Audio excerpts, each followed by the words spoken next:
Kapal patroli, Kepulauan, Hayabusa 3008 Ditpolair Korpolairut Bahar Kampolri, berhasil menggagalkan penyelundupan ribuan ekor satwa jenis burung kacer.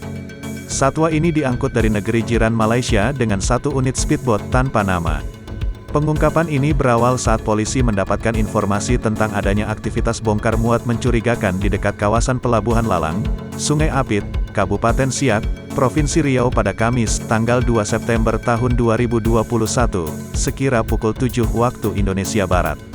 Polisi pun mendatangi lokasi untuk melakukan pengecekan.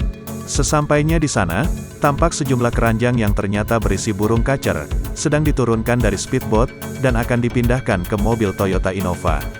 Kita amankan seorang berinisial, R yang diduga membawa satwa tersebut. Tim menyita barang bukti lebih kurang sekitar 1.200 ekor burung kacer, kata Komandan Kepulauan Hayabusa, Ibda Febrian Widilestanto, Jumat, tanggal 3 September tahun 2021. Lanjut dia, rencananya ribuan ekor burung ini akan dibawa via jalur darat ke Provinsi Lampung. Setelah dilakukan pemeriksaan pun dipaparkan Febrian, pelaku berlayar tanpa surat izin berlayar dari otoritas berwenang.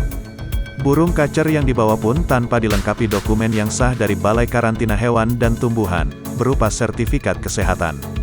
Keterangan pelaku dia sudah 6 kali melakukan kegiatan membawa burung kacer ini, ucap Febrian. Ia menambahkan, pelaku berikut barang bukti berupa 1.200 ekor burung kacer, mobil Innova dan speedboat, dibawa ke markas Ditpolairut Polda Riau guna proses penyidikan lebih lanjut. Terpisah, Kasubdit Gakum Ditpolairut Polda Riau, AKBP Wawan Setiawan membenarkan atas adanya penanganan perkara tersebut.